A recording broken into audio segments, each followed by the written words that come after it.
The silver moonlight cut through the towering pines of the Appalachian Mountains, casting long shadows across the great stone circle, where 200 wolves had gathered in tense silence. The ancient arena carved from natural rock formations centuries ago by the first packs to claim these territories sat at the heart of the Eastern Pack's compound, like a beating heart made of stone and tradition.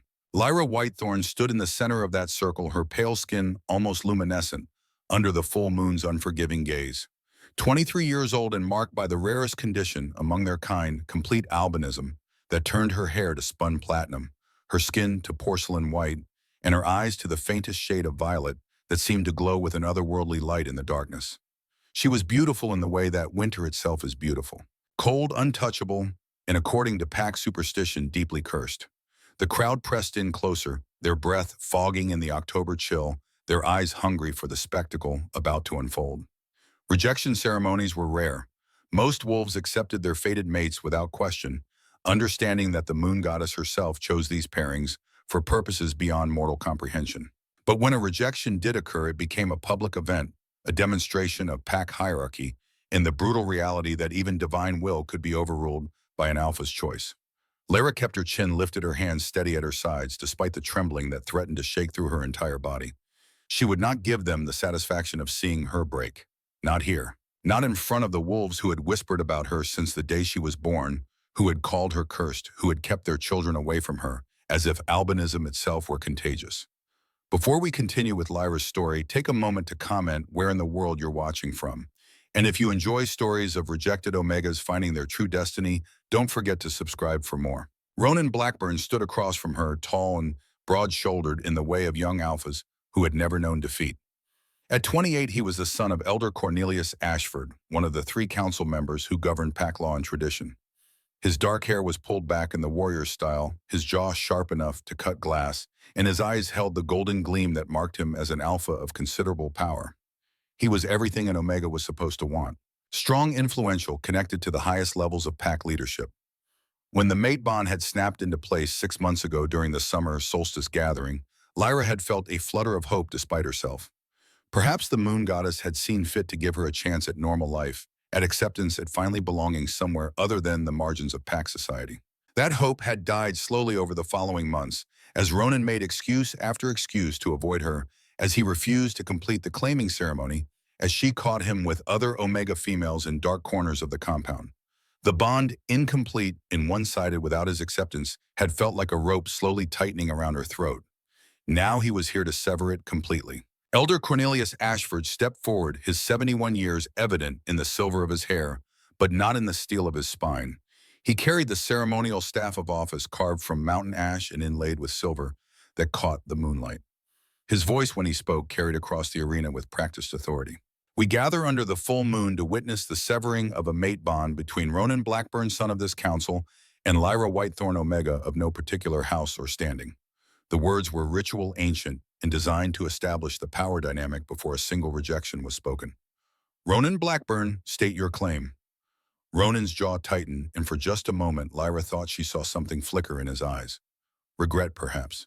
Or maybe just annoyance at the requirement to speak his rejection aloud rather than simply walking away. He had never been particularly skilled at hiding his emotions.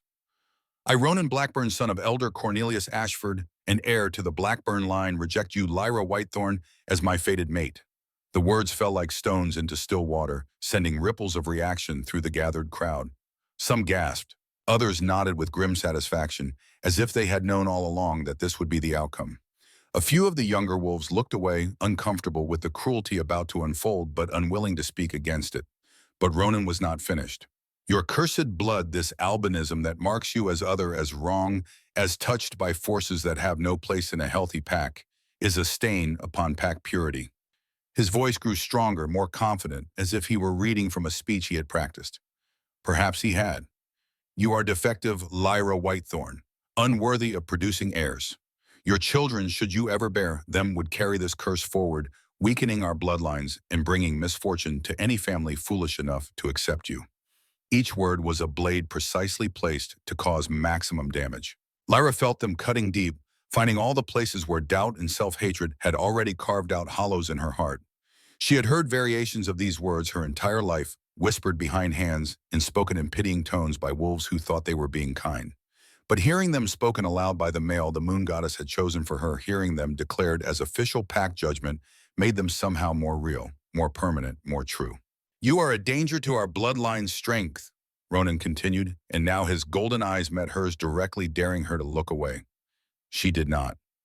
"I cast you out from any claim I might have had on you. I reject this bond. I reject you." The finality of it hung in the air like smoke. The incomplete mate bond, which had been a constant ache in Lyra's chest for 6 months, suddenly snapped with a force that drove the breath from her lungs. She gasped, her hand coming up instinctively to press against her sternum, where pain bloomed like a poisonous flower. The severance felt like being torn in half, like having a vital organ ripped from her body while she remained conscious and aware of every moment of the extraction. But she did not fall, did not cry out, did not beg him to reconsider. Instead, Lyra Whitethorn drew herself up to her full height, which was not particularly impressive compared to the wolves surrounding her, and spoke with a voice that did not waver. "I, Lyra Whitethorn, accept your rejection, Ronan Blackburn." The formal acceptance was required to complete the severance to prevent the rejected mate from clinging to false hope or attempting to force a bond that one party no longer wanted. But Lyra added words that were not part of the ritual words that came from somewhere deep inside her, where anger had been building for 23 years. "May the moon goddess judge which of us is truly defective. May she see into our hearts and determine which of us will bring shame to our bloodlines. And may she grant me the mercy of never having to see your face or hear your voice again." A shocked murmur rippled through the crowd. Omegas did not speak like that to alphas, particularly not in formal ceremonies. It was not done. It was not proper.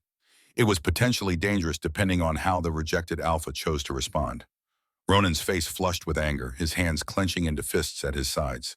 For a moment, Lyra thought he might strike her, might use his alpha strength to put her back in her place. But his father's hand landed heavy on his shoulder, restraining him with the weight of council authority. "The rejection is complete," Elder Ashford announced, his voice cutting through the tension like a blade through silk. "Lyra Whitethorn is hereby declared unmarriageable without specific council approval. No alpha may claim her, court her, or form any bond with her unless this council grants express permission." The pronouncement was not standard. Usually a rejected Omega was free to find another mate to move on from the failed bond and seek happiness elsewhere. But this additional restriction, this council decree that essentially locked Lyra out of any future matings, was punishment for her words, for her defiance, for daring to question the alpha who had rejected her. Lyra understood immediately what it meant. She would remain unmated for the rest of her life. She would grow old alone without the protection of an alpha, without the belonging that came from being part of a mated pair. She would exist on the margins of pack society forever.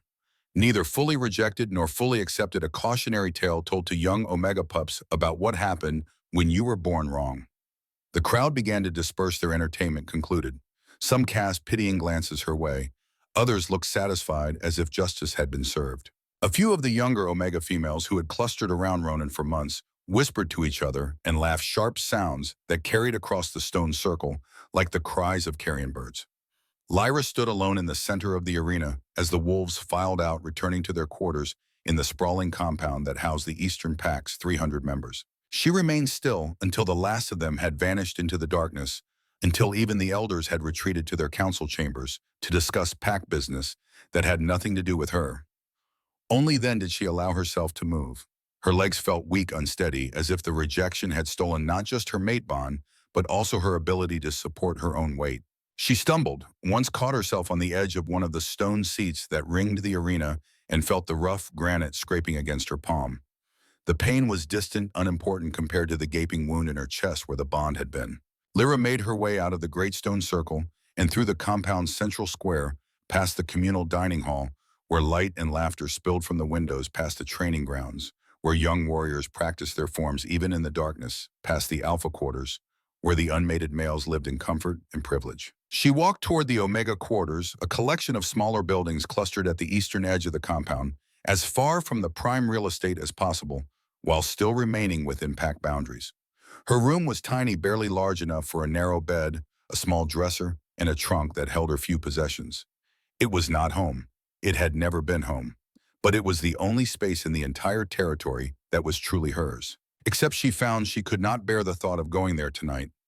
could not stomach the idea of lying in that narrow bed staring at the ceiling and contemplating the rest of her life stretching out in an endless sequence of lonely nights and purposeless days.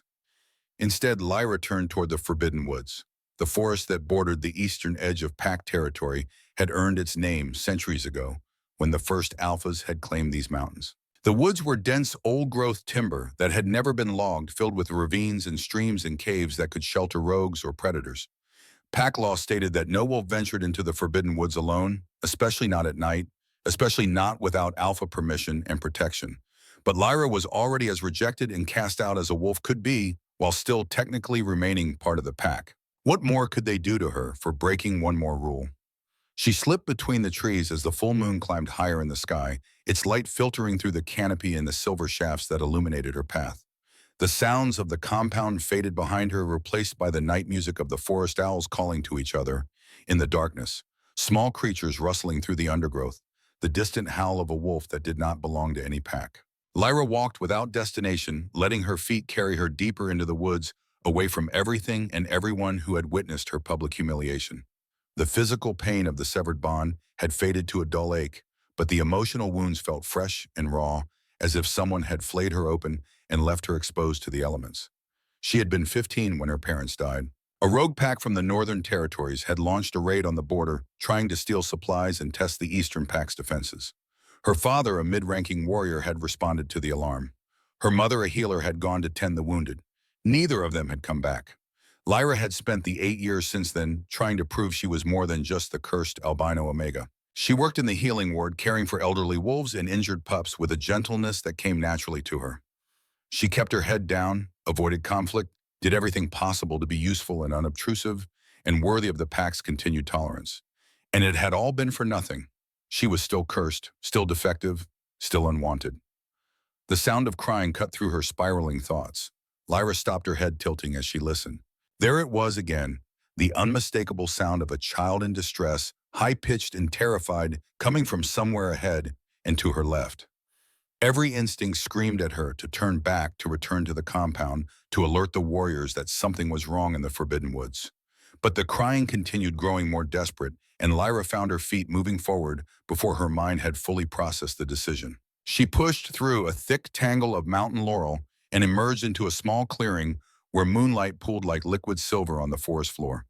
3 Omega pups huddled against the trunk of a massive oak tree, their small bodies pressed together as 4 rogue wolves circled them with predatory intent. The rogues were lean and scarred, their eyes holding the feral gleam of wolves who had lived outside pack law for so long that they barely remembered what it meant to be civilized. The pups could not have been more than 5 to 7 years old. Lyra recognized them from the healing ward where she worked 2 girls and a boy, children of mid-ranking pack members who let them play together unsupervised because the compound was supposed to be safe. They must have wandered too close to the border, tempted by adventure or a dare or simple childish curiosity. Now they were about to pay for that mistake with their lives, or worse. Lyra's nose caught the scent of the rogue wolves, and underneath the musk of unwashed fur and dried blood, she detected something else. Desperation, hunger, and beneath that the particular chemical signature of wolves who dealt in the trafficking trade, who stole pups and omegas and sold them to the highest bidder in the black markets that flourished in the spaces between pack territories.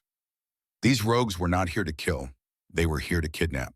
The largest of the 4, a gray-furred male with a chunk missing from his left ear, reached toward the smallest pup, a girl with dark braids who could not have been more than 5. His claws extended, designed to intimidate rather than harm, to terrify the children into submission. Lyra did not think, did not plan, did not consider the fact that she was 1 Omega female against 4 adult male rogues who would kill her without hesitation if she interfered with their prize. She simply moved. The silver-laced knife she carried, standard issue for all healers to use for precise cutting of herbs and bandages, was in her hand before she fully registered, drawing it from the sheath at her hip. She crossed the clearing in 4 running strides, her pale hair streaming behind her like a banner, and drove the blade into the gray rogue's shoulder with every ounce of strength she possessed. Silver-burned werewolves. Not fatally, not like the legends claimed, but enough to cause serious pain and temporary paralysis if it entered the bloodstream. The gray rogue howled, stumbling backward, his injured shoulder already beginning to smoke, where the silver burned through fur and skin. "Run!" Lyra screamed at the pups, Back to the compound now!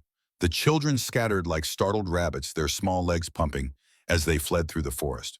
Lyra heard their footsteps receding into the darkness and felt a fierce satisfaction that at least they would make it home safe. She, on the other hand, was about to die. The remaining three rogues turned their attention to her with eyes that held no mercy, no humanity, nothing but the cold calculation of predators who had been denied their prey and found a substitute target for their rage. Lyra backed up slowly, her knife held in front of her in a grip that probably looked as amateurish as it felt.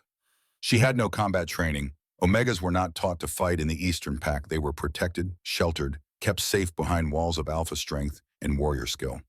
The knife in her hand was designed for cutting fabric, not flesh, and she had no idea how to use it against opponents who had spent years surviving through violence.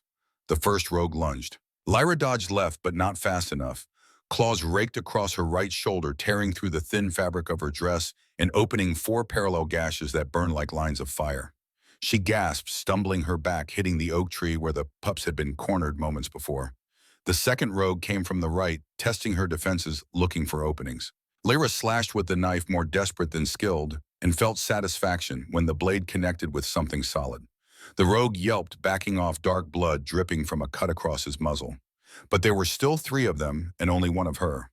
The gray rogue with the burned shoulder had recovered enough to rejoin the fight rage, overcoming pain as he circled around behind her. Lyra tried to keep all 3 in her line of sight, tried to protect her back, tried to find some position that was not hopelessly exposed, but the clearing was too open and they were too experienced at this. A heavy body slammed into her from the left, driving her to the ground. The knife flew from her hand, landing somewhere in the leaf litter beyond reach. Lyra hit the ground hard, her head bouncing off exposed roots, stars exploding across her vision. Claws dug into her sides, pinning her down. Hot breath that stank of carrion and old blood washed over her face as one of the rogues leaned close. "Pretty little albino," he growled, his voice barely human, words shaped with difficulty around a muzzle designed for howling rather than speech. "The trafficking lords pay extra for rare ones like you. They'll keep you in cages, breed you until you break, sell your pups to the highest bidder." Terror flooded through Lyra's veins, cold and sharp and all-consuming. She thrashed beneath the weight, holding her down, accomplishing nothing except exhausting herself further. The wounds on her shoulder and sides burned, bleeding freely, her white dress now soaked crimson in the moonlight. This was how she would die. Or worse, this was how her life as she knew it would end, replaced by the nightmare existence of a trafficking victim kept alive only for her ability to produce children who could be sold like livestock. The rogue's claws pressed deeper, preparing to knock her unconscious for transport. And then the world exploded into violence so sudden and overwhelming that Lyra's mind could barely process what was happening. One moment the gray rogue was pinning her down, and the next moment he simply was not there anymore.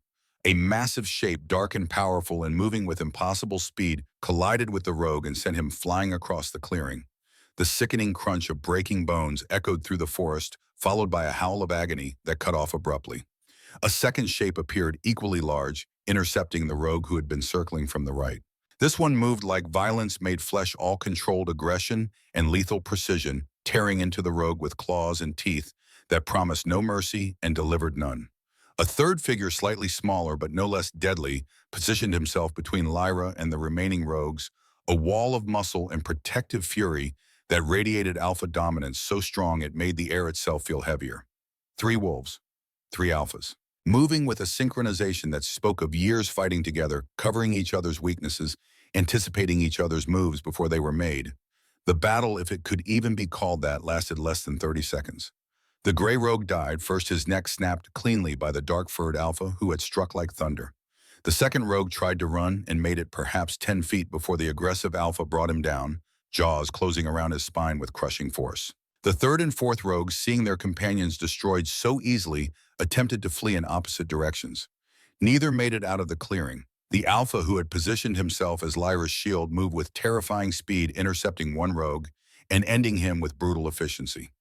The dark alpha, having dispatched his first opponent, caught the final rogue before he could reach the tree line. And then it was over. 4 rogue bodies lay scattered across the clearing, their blood black in the moonlight, their threat permanently neutralized. The 3 alphas stood among the carnage, breathing hard, their eyes gleaming with the post-battle adrenaline that came from successful defense of territory and pack. Slowly, almost in unison, all 3 turned to look at Lyra. She remained on the ground where she had fallen, her back against the oak tree, her dress torn and bloody, her pale hair tangled with leaves and dirt. Every breath hurt her wounds, screaming in protest, but she could not look away from the three males who had just saved her life. They were identical in height and build, though their coloring differed slightly. One with fur so dark it was nearly black, one with brown fur shot through with gray, and one with lighter brown fur that caught the moonlight. But even in their wolf forms, there was no mistaking the power radiating from them, the alpha dominance that marked them as something far above ordinary wolves. As she watched, they shifted. The transformation from wolf to human was always slightly unsettling to witness, bones and muscles rearranging themselves in ways that should not be possible, fur receding to reveal skin muzzles shortening into human faces. Within seconds, three men stood where wolves had been. Three identical men. Triplets. Lyra's breath caught in her throat as recognition slammed into her with the force of a physical blow. Every wolf in the Eastern Territories knew these faces, even if most had never seen them in person. These were not just alphas. These were the Ravenclaw brothers, Thorndax and Grayson, who ruled three allied packs with absolute authority and legendary efficiency. They were kings, and they were all staring at her with expressions of such intense focus that Lyra felt pinned in place more effectively than when the rogue had held her down. The one with the darkest hair, who had moved like thunder and killed with such precision, stepped forward first.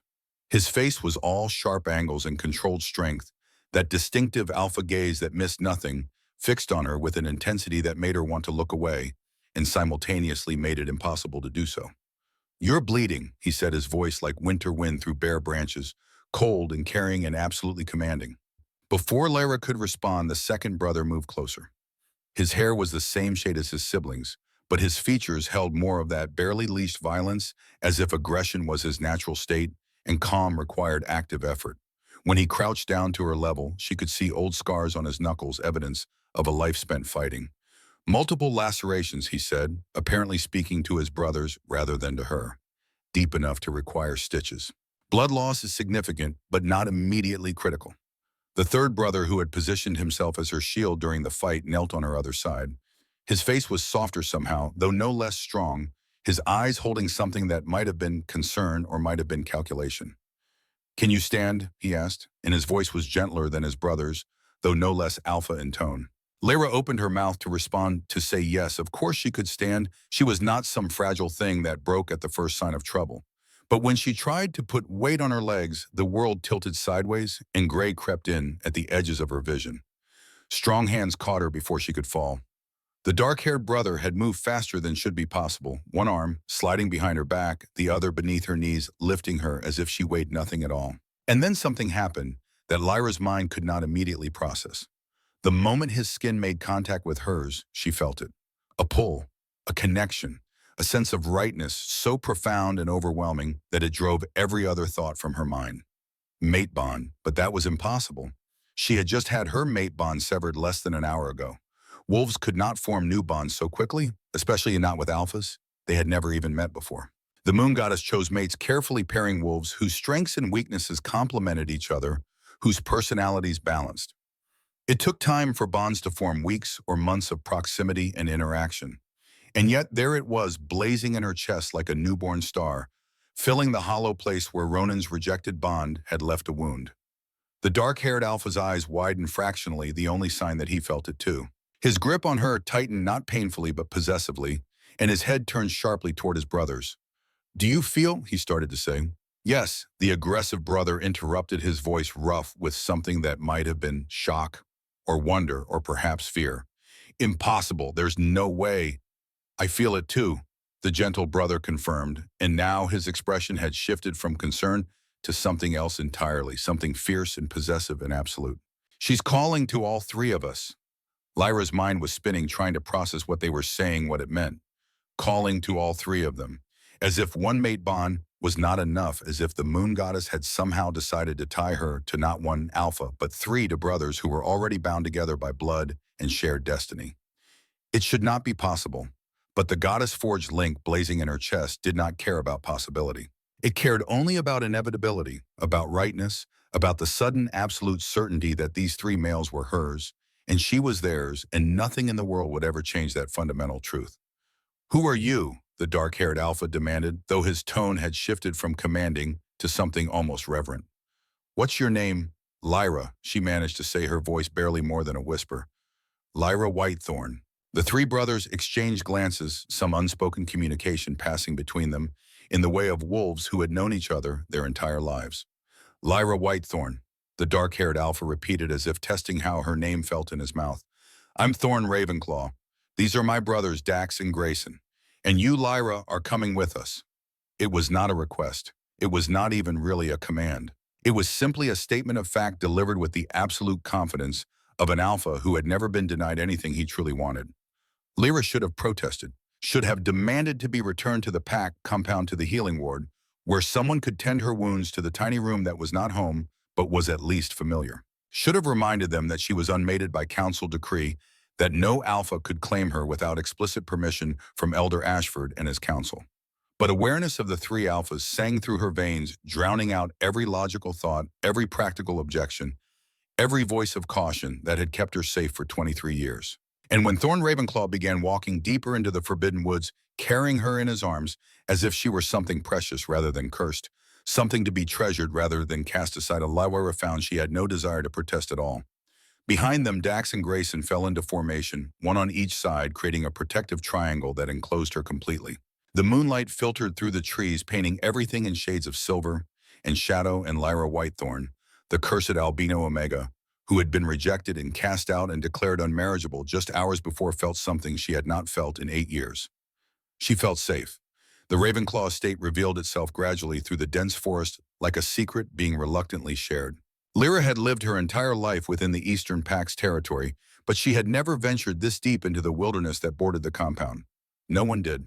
The Forbidden Woods were exactly that, forbidden, and the lands beyond belonged to wolves of such power that even speaking their names carried weight.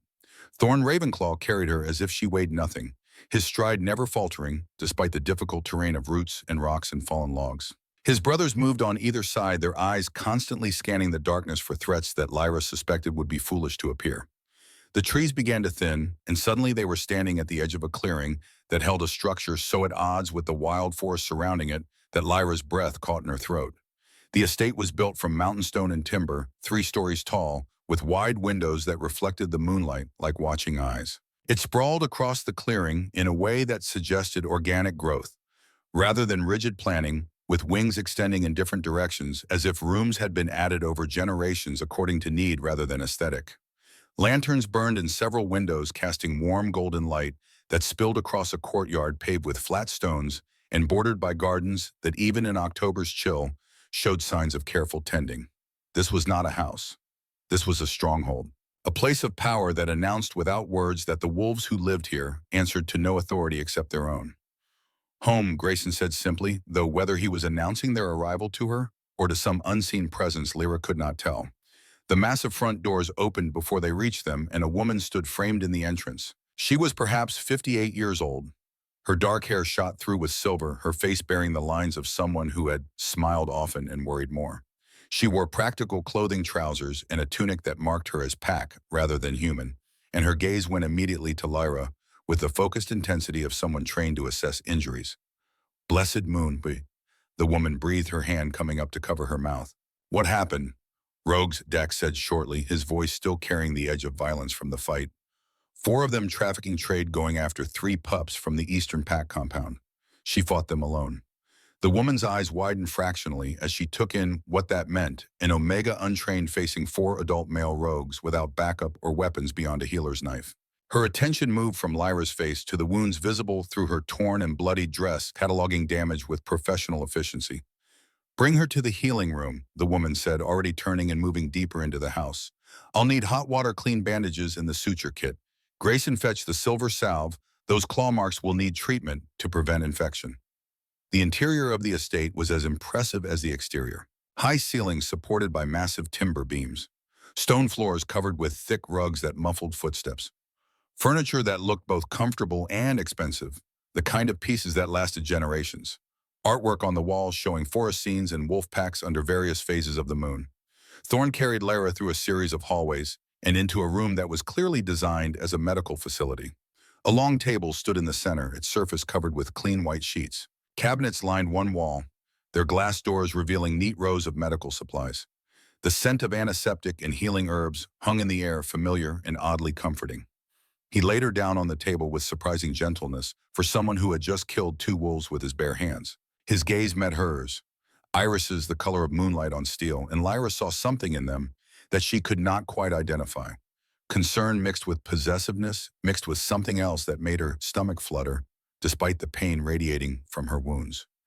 "This is Dr. Evangeline Frost," Thorne said, gesturing to the woman who was already pulling supplies from the cabinets with practiced efficiency. "She served our family for 30 years and is the finest healer in the territories. You can trust her." Dr. Evangeline approached the table, her hands gentle, as they began examining Lyra's injuries. "I'm going to need to cut away the dress," she said quietly.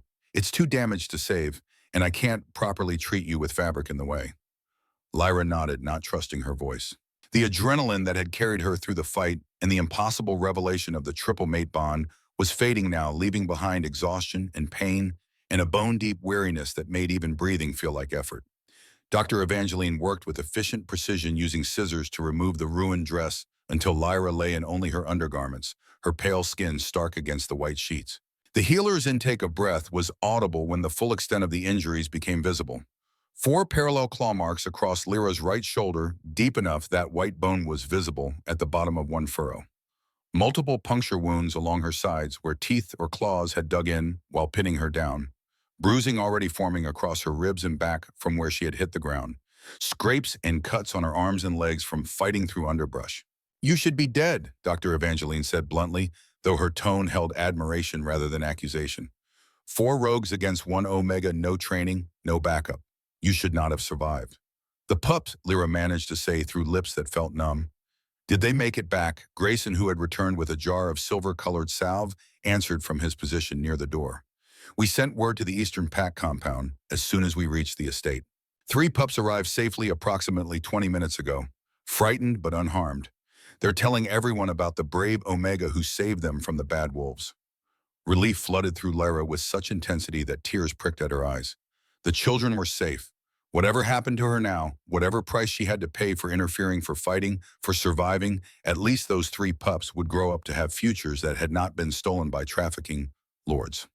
"Doctor." Evangeline began cleaning the wounds, her touch as gentle as possible, but still causing pain that made Lyra's hands clench into fists. The healer worked in silence for several minutes before speaking again. "I need to know if you consent to treatment," she said quietly. "Pack law requires that I ask, especially given the circumstances." "What circumstances?" Lyra asked, confusion cutting through the pain. "You're unclaimed," Dr. Evangeline said carefully. "And you're in the home of 3 unmated alpha males who, unless I'm very much mistaken, have just discovered you're their mate. I need to know if you're here by choice or if you need me to arrange transport back to your pack." The question hung in the air like smoke. Lyra could feel 3 sets of eyes on her, Thorndax and Grayson, all watching to see how she would answer. The tether between them grew taut with emotion, pulling her toward them with an intensity that felt like gravity itself. She thought about returning to the Eastern Pack compound, thought about her tiny room in the Omega quarters, about the whispers that would follow her after tonight's rejection ceremony, about Elder Ashford's decree that she was unmarriageable without council permission. Thought about spending the rest of her life on the margins, tolerated but never accepted, useful but never valued. Then she thought about how Thorne had caught her before she could fall, how Dax had assessed her injuries with clinical efficiency that spoke of genuine concern, how Grayson had positioned himself as her shield without being asked. Thought about that inexplicable rightness settled in her chest, telling her that these 3 males were hers and she was theirs and nothing else mattered. "I consent to treatment," Lyra said firmly, "and I'm here by choice." She saw the tension leave Dr. Evangeline's shoulders, saw something that might have been approval flash across the healer's face. The 3 brothers did not move, did not speak. But the air in the room seemed to shift, somehow becoming warmer, more settled. "Good to," Dr. Evangeline said simply, and returned to her work with renewed focus. The process of cleaning and stitching the wounds took nearly an hour. Dr. Evangeline worked with the skill of someone who had done this hundreds of times before, her hands steady as she closed the deepest lacerations with neat stitches that would minimize scarring. The silver salve went on last, a paste that burned like ice and fire combined, but would prevent infection and speed healing beyond what even werewolf regeneration could accomplish alone. Through it all, the three Ravenclaw brothers remained in the room. Thorn stood near Lyra's head, his presence a solid anchor that kept her grounded through the worst of the pain. Dax paced near the door, his restless energy barely contained, occasionally growling low in his throat when Dr. Evangeline's ministrations caused Lyra to gasp. Grayson watched everything with those observant eyes, saying nothing but missing nothing. Finally, Dr. Evangeline stepped back, surveying her work with critical assessment. You'll need to rest for at least 3 days. No shifting, no strenuous activity, and you'll need to keep the wounds clean and dry. I'll check on you tomorrow morning to ensure there's no infection developing. She turned to face the three brothers, her expression shifting from professional healer to something more maternal, almost scolding. And you three need to remember that she's injured. I don't care what the mate bond is telling you to do, she needs time to heal before any claiming ceremonies occur. Am I making myself clear? Dax actually looked sheepish while Grayson nodded solemnly. Thorne's expression remained unreadable, but he inclined his head in acknowledgement. We understand, he said. We'll take her to the guest room in the East Wing. She'll have privacy and space. Dr. Evangeline looked like she wanted to say more, but apparently decided against it.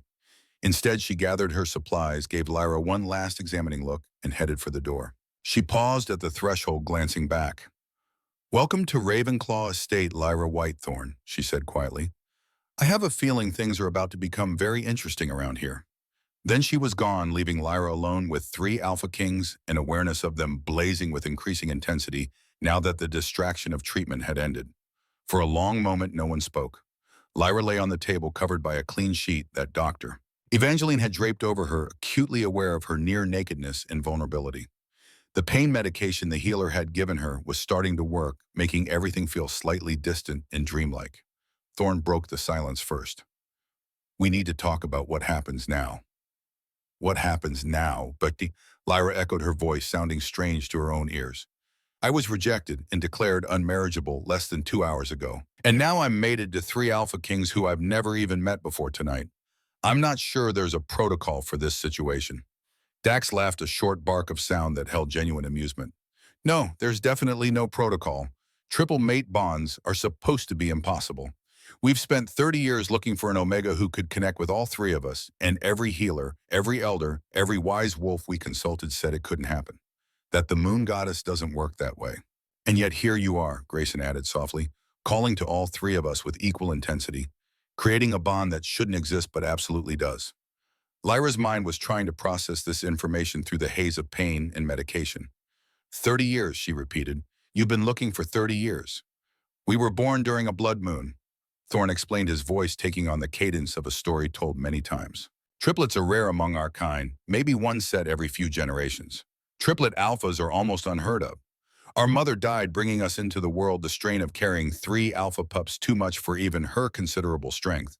He paused and something flickered across his face, old grief carefully controlled, but never fully buried. Our father raised us, he continued, taught us that we were meant to rule together, that our strength came from our unity.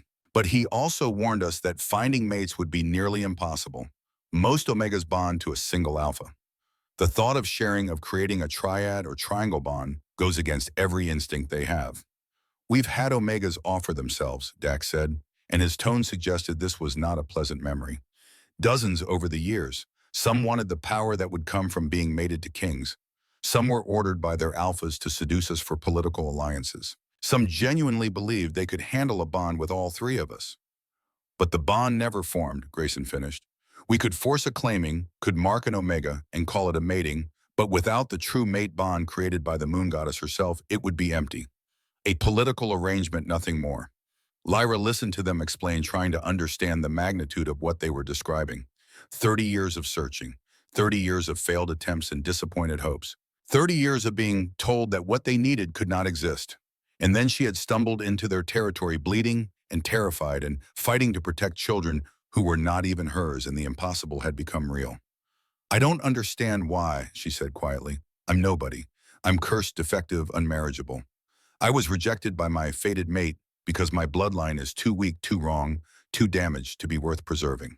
Why would the moon goddess choose me for this?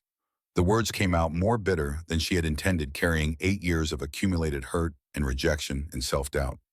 Thorne moved closer to the table, his hand coming to rest on the sheet near her shoulder, careful not to touch her injured skin, but close enough that she could feel the heat radiating from him. "You are not cursed," he said, and his voice carried such absolute conviction that Lyra almost believed him. "You are not defective, and you are certainly not unmarriageable, Elder Ashford's decree notwithstanding." "My albinism," Lyra started to say, but Dax cut her off.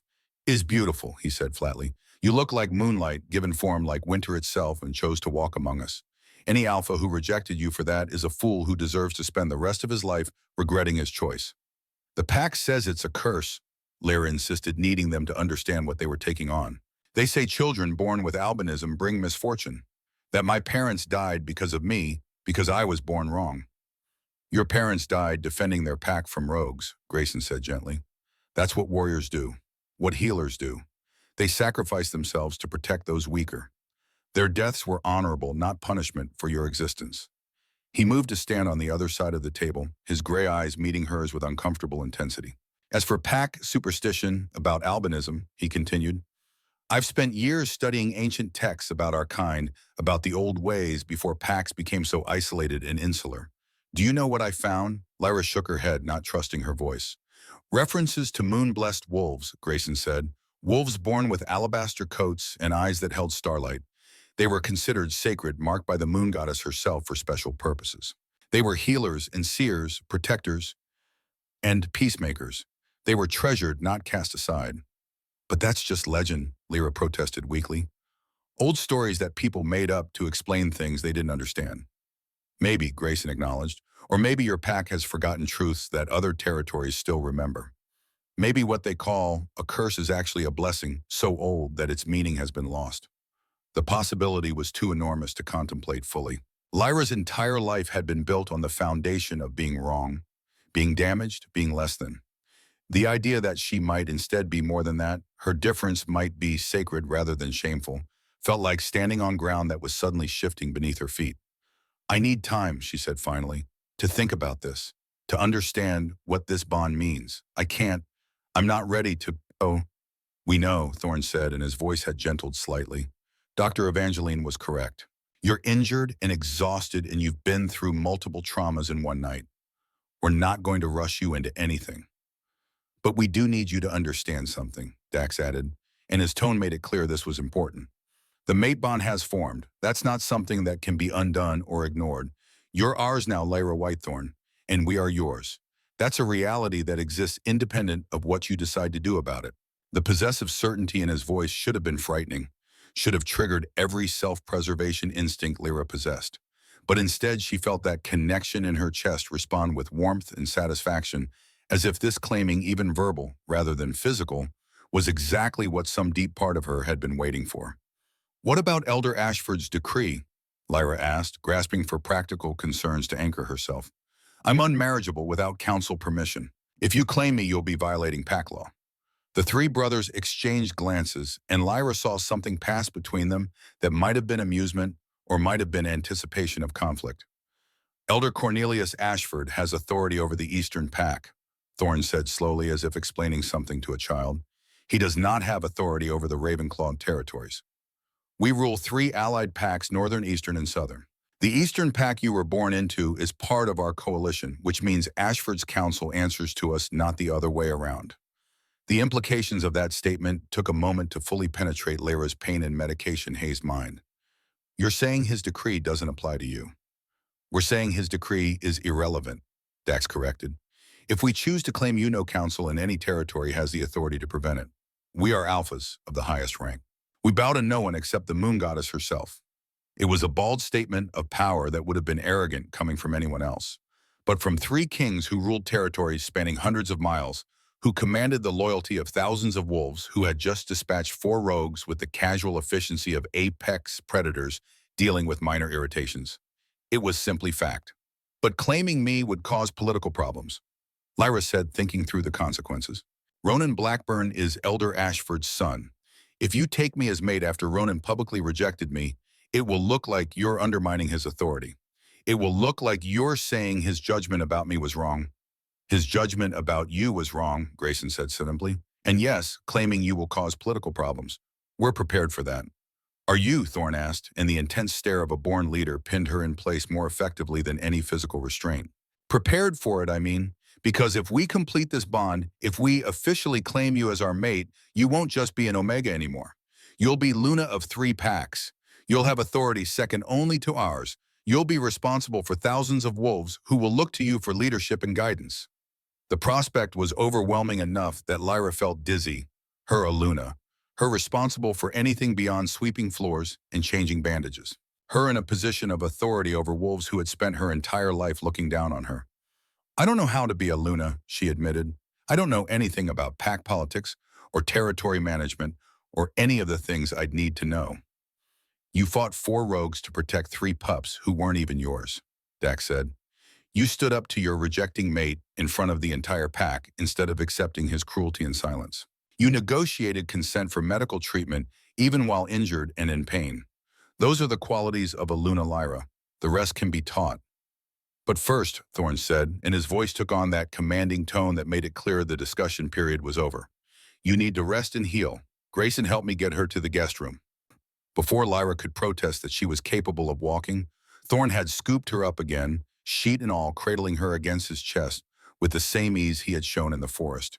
The movement jostled her injuries enough to cause a spike of pain, but his body heat and the steady rhythm of his heartbeat were oddly soothing.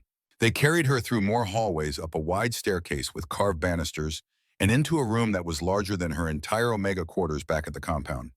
A massive bed dominated one wall, piled high with pillows and covered in a thick quilt that looked handmade. Windows overlooked the forest, currently showing only darkness and the faint glow of moonlight. A fireplace stood ready with wood already laid, needing only a match to bring warmth to the space. Thorne laid her on the bed with careful precision, arranging pillows behind her back so she could sit slightly upright without putting pressure on her shoulder wounds. Grayson moved to light the fire, and within moments, warmth began spreading through the room. There's a bathroom through that door, Dax said, pointing to a door on the left. It's fully stocked with anything you might need. One of us will be right outside if you need help or if anything hurts too much to manage alone. You're going to stand guard, Lyra asked, and she could not quite keep the incredulity from her voice. You're our mate, Thorne said, as if this explained everything. You're injured. You're in a strange place. Yes, we're going to stand guard. At least one of us will be within earshot at all times until you're healed. The protectiveness should have felt suffocating, should have triggered memories of being watched and judged and found wanting. But instead, it made the connection in her chest glow with satisfaction, with the feeling of being valued and treasured and protected. I have conditions. Lyra heard herself say the words emerging before her mind had fully approved them. All 3 brothers went still, their attention focusing on her with laser intensity. Go on, Thorne said carefully. Lyra took a breath, gathering her scattered thoughts through the haze of medication and exhaustion. I need time before any claiming ceremony happens. I need to understand what this bond means, what being your mate would require. I need to know that I'm choosing this, not just being swept along by biology and fate. She paused, then continued with more firmness. No permanent marks until I'm ready. No public announcements until we've figured out how this works. And if I decide I can't do this, if the reality doesn't match what the bond is telling me should be right, I need to know I can leave. The silence that followed felt heavy enough to have physical weight. Lyra watched emotions flicker across 3 identical faces: surprise, consideration, respect, and underneath it all, that alpha possessiveness that did not want to agree to any possibility of her leaving. Finally, Thorne spoke. We accept your terms, with one condition of our own. What condition? Lyra asked warily. Give us 7 days, he said. 7 days living here, getting to know us, learning what this bond could become. At the end of 7 days, if you truly want to leave, we won't stop you. But we also won't make it easy. We'll spend every moment of those 7 days proving to you that you belong here with us. It was not quite agreement to her terms, but it was closer than Lyra had expected from 3 Alpha Kings who were used to getting exactly what they wanted. 7 days. A week to figure out if the impossible connection humming in her chest was real or just biology playing tricks on her traumatized mind.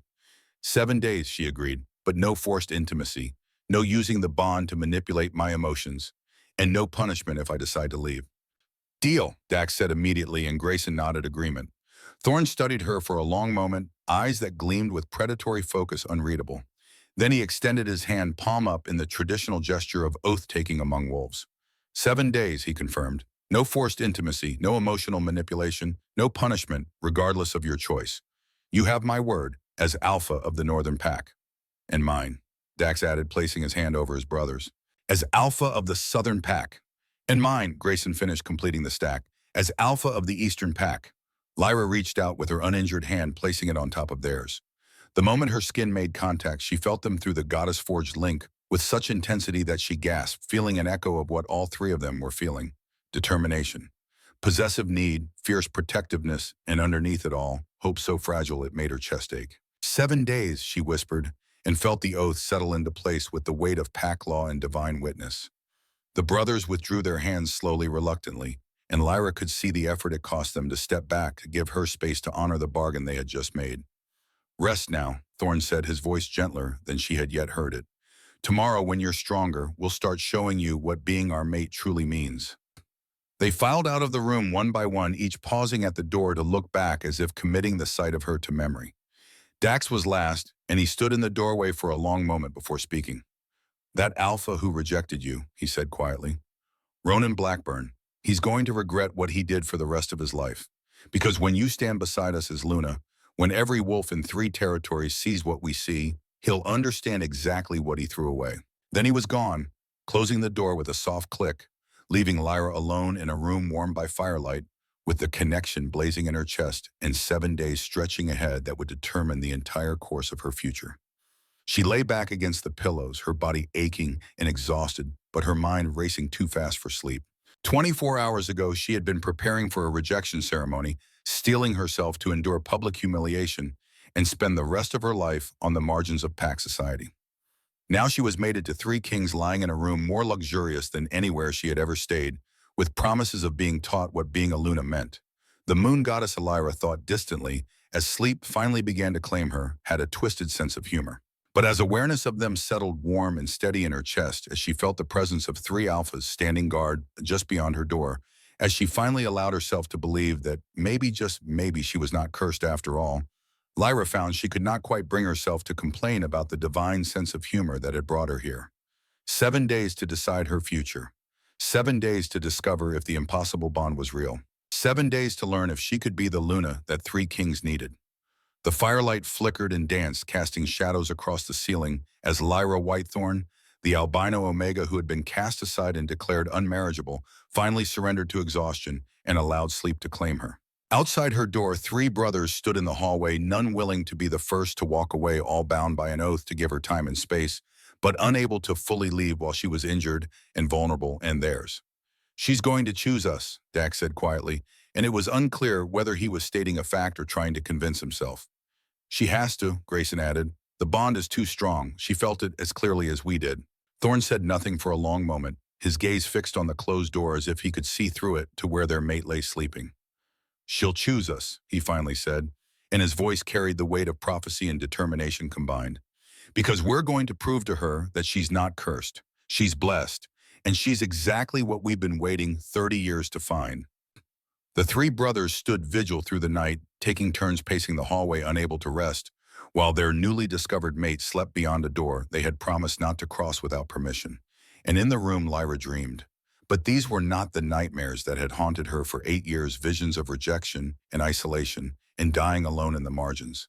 These dreams were different, painted in shades of silver and gold and promise. She saw herself months from now standing before thousands of wolves with 3 claiming marks blazing on her throat and shoulders. Saw the Eastern Pack, the Northern Pack, the Southern Pack, all gathered to witness a Luna ceremony that would reshape territorial politics for generations. She saw Ronan's face in the crowd, pale with regret, understanding too late what he had thrown away. Saw Elder Ashford forced to bow before her, acknowledging her authority. Saw every wolf who had whispered cursed, learning to whisper blessed instead. But more than that, deeper than political victory, she saw home. A nursery with 3 cribs each carved from different wood. Northern pine for the first, southern oak for the second, eastern maple for the third. 3 babies with alabaster hair and eyes that shifted between violet and silver depending on the light. Moon-blessed children, the first of their kind in centuries. Living proof that what the pack had called a curse was actually the rarest blessing the goddess could bestow. She saw herself older, surrounded by grandchildren, teaching them the old ways that had been forgotten. Saw the Ravenclaw dynasty stretching into the future generation after generation, all carrying the mark of the moon, blessed in their bloodlines. Saw 3 kings growing old beside her. their hands still reaching for her first thing every morning, their devotion never wavering, even when their dark hair turned silver and their powerful bodies began to slow. Saw a legacy built not on conquest or domination, but on the simple truth that sometimes the moon goddess chose the most unlikely vessels for her greatest purposes. The dreams shifted, showing her the 7 days ahead. Training sessions where Dax would teach her to fight his hands gentle, even when correcting her form. Afternoon lessons with Grayson, his patient voice explaining politics and strategy, until she understood pack dynamics better than wolves who had studied them for decades. Evening walks with Thorn, his controlled exterior cracking to reveal the male beneath who had waited 30 years for her. She saw herself falling in love with them one day at a time. Not the instant overwhelming passion of a mate bond, though that was there too, thrumming beneath everything, but something deeper. The slow recognition of partnership, of belonging, of finally finding the place she was always meant to stand. And at the end of 7 days, she saw herself taking their hands without hesitation, without doubt, without fear. Saw herself saying yes. The dream began to fade as dawn approached, reality bleeding back in through the edges. But the certainty remained. The knowledge that this was not just possible, it was inevitable. The moon goddess had brought her here for a reason, and Lyra Whitethorn, the cursed albino Omega who had been rejected and cast aside and declared unmarriageable, was finally ready to accept her destiny. Not because 3 Alpha Kings wanted her, but because she was beginning to want herself. Outside her door, 3 brothers felt the moment her dreams settled into something peaceful through the bond they shared. "She's dreaming," Grayson said softly, wonder coloring his usual measured tone. "About us," Dax added, feeling the echo of images he could not quite see, but somehow knew were there. Thorn smiled, rare and genuine. "About the future. Our future. She's already ours, she just doesn't know it yet." 7 days, Grayson murmured. 7 days, Dax agreed. "And then forever," Thorn finished. The 3 brothers stood vigil through the night, waiting for dawn to begin their courtship of the Omega who would change everything. Waiting to prove to her what they had known from the moment they caught her scent in the Forbidden Woods. That sometimes the moon goddess's greatest gifts came wrapped in the most unexpected packages. And that Lyra Whitethorn, cursed, defective, unmarriageable Lyra Whitethorn, was the greatest gift they would ever receive.